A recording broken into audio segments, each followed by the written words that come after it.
I'm your friendly new media Mothman, Zach the Mothman Daggy. Welcome to another edition of the Midnight Spook Show, your online source for all the horror news, reviews, and interviews that you can scream at. And for this edition of the Midnight Spook Show, it's all about a review of the film Splice.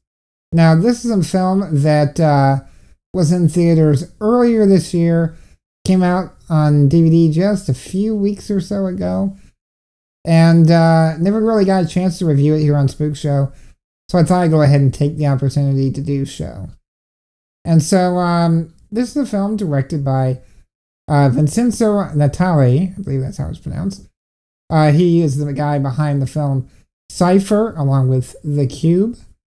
And it stars one of my favorite actors, Adrien Brody, who you would have recently seen in Predators.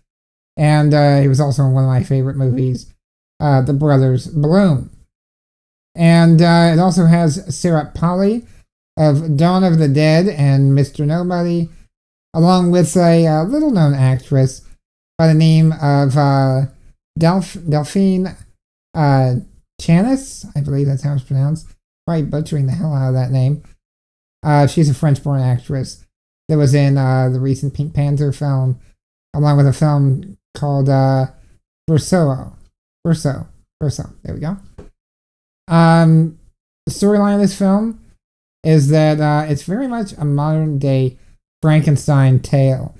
It's about two lab technicians that, or scientists rather, that are working on splicing genes together from different species to create new ones. The idea being is that you create one species that secretes enzymes that'll cure, anything from cancer to Alzheimer's to everything under the genetic sun. But they run into the problem of they need to add the human genome, which is illegal. The reason is if you can get human genes in there, much easier to create these miracle drugs. And so they take it upon themselves to create a life form that has a mixture of a lot of different species and human DNA. And so they splice it together and create a new species that becomes much more than just a new species.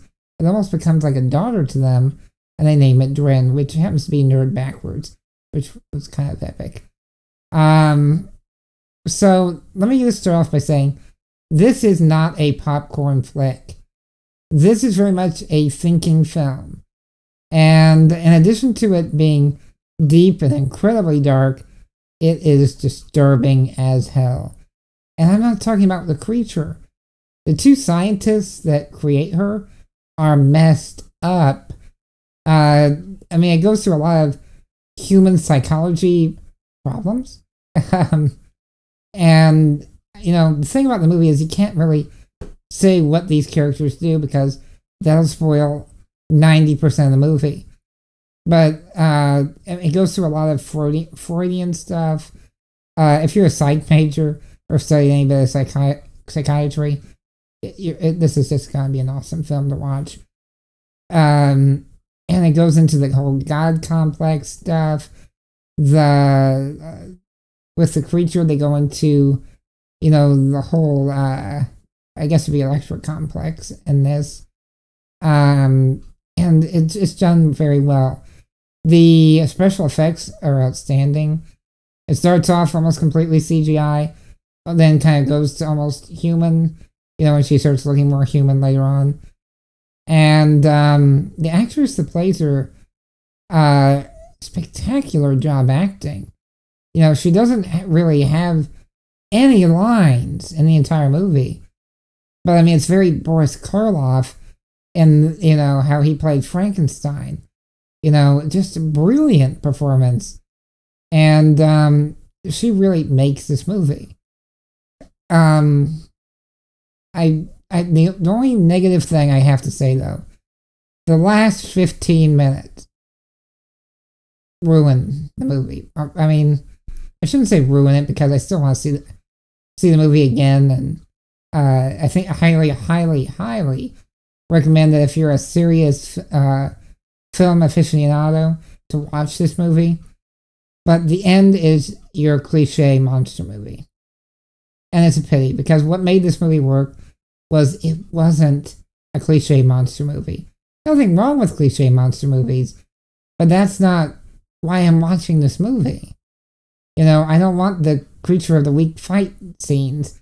You know, I want to have depth and character development, and interesting, you know, slants on the ethics of the situation and, you know, what it means to be human. That works.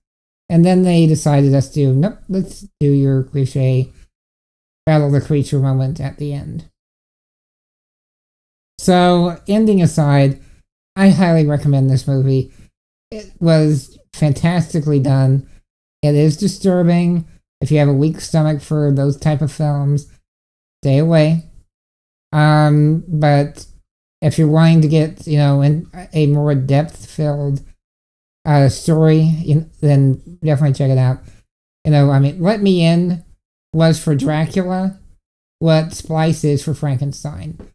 So you got your modern day Dracula with Let Me In, and you got your modern day Frankenstein with Splice. So definitely check it out. Of course, you can check out a trailer for it right now at spookshow.tv. And until next time, I'm your friendly new media mouse man, advising that when watching great horror films, be sure to turn it up and turn out the lights. Cheers. Are you free like me? Not me. Are you a mess like me? Not me.